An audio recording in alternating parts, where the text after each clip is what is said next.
भारतीय राज्यघटनेचे शिल्पकार डॉक्टर बाबासाहेब आंबेडकर, शाहीर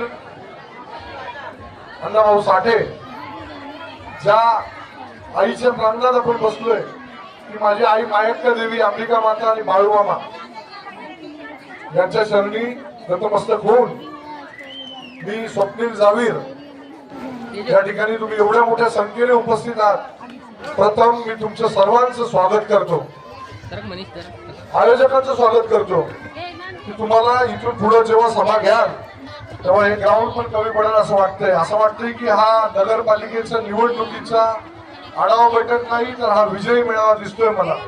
असं वाटतंय की शिवसेनेचे उमेदवार निवडूनच आलेले सगळे आणि निवडून येणारच आहेत. तुमच्या सर्वांच्या आशीर्वादाने आणि मायक्का देवीच्या आशीर्वादाने सगळेच शिवसेनेचे उमेदवार निवडून येतील मी आशा बाळगतो.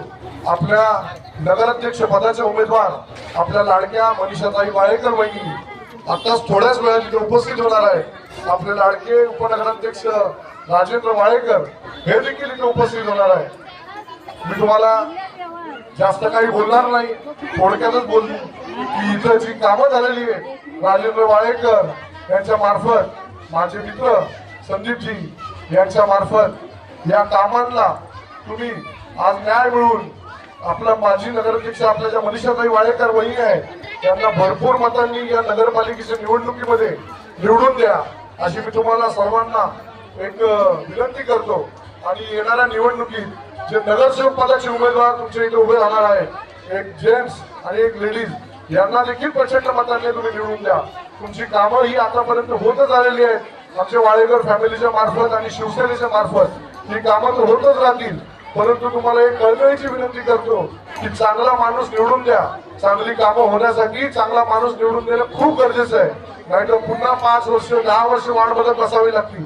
ही जर वाट बघायची नसेल तर चांगला माणूस हा निवडून द्या आणि चांगला नगरसेवक तुमच्या सेवेत लवकरात लवकर आणा अशी मी आपल्या सर्वांना विनंती करतो.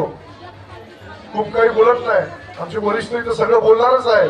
विकासाच्या गोष्टी, अंबरनाथच्या सगळ्या विकासाच्या गोष्टी, प्रभागाच्या विकासाच्या गोष्टी या सगळ्या आमचे वरिष्ठ बोलणारच आहेत.